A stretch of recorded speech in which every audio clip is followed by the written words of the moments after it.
Penetapan Soeharto jadi pahlawan nasional hanya jadi penistaan dan pencemaran nama baik para pahlawan yang lebih dulu ada. Simak penjelasan ini. Salam Pancasila.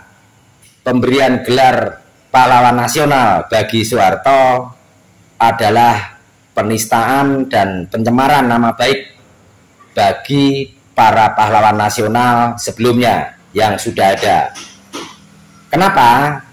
Yang pertama, pemberian gelar pahlawan nasional bagi Soeharto ini sah ketika menantunya menjadi presiden, karena pemberian gelar itu adalah hak prerogatif presiden. Coba kalau presidennya bukan Prabowo, apakah Soeharto bisa jadi pahlawan nasional? Ya, ini bukan soal kebencian. Ya, ini logika dan realita. Jadi memang Soeharto dan Prabowo ini memang sebuah keluarga besar yang syarat dengan KKN, kan gitu. Yang kedua, pemberian gelar pahlawan nasional Soeharto ini diusulkan oleh Menteri Kebudayaan Fadlizon. Yang jelas kita tahu Fadlizon tidak punya latar belakang pendidikan sejarah atau kebudayaan. Justru Fadlizon ini adalah latar belakangnya adalah politikus. Ya, politikus yang bingung dan linglung. Ya. Kenapa? Fadlizon itu masuk dalam kelompok aktivis 98 yang waktu itu melengsarkan Soeharto ya. Lalu hari ini Fadlizon mengusulkan orang yang dilengsarkan tersebut yang dicap sebagai pelanggar HAM berat untuk menerima gelar pahlawan nasional.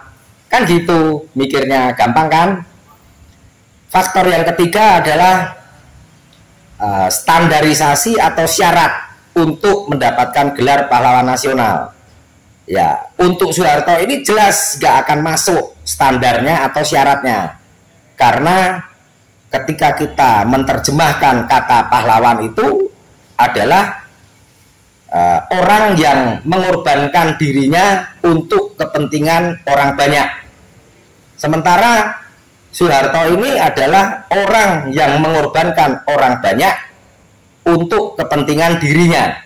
Nah, buktinya sampai hari ini sudah berapa puluh tahun Soeharto sudah tidak jadi presiden, tapi keluarganya masih menikmati kemakmuran dan kekayaan di atas penderitaan orang banyak. Itu bukti dan fakta. Maka sah saya nyatakan bahwa pemberian gelar pahlawan nasional bagi Soeharto itu adalah penistaan dan pencemaran nama baik para pahlawan nasional yang sudah ada sebelumnya. Begitu. Yang tidak setuju silahkan komentar. Peci merah, IQ tinggi, sang Pancasila selalu benar. Merdeka.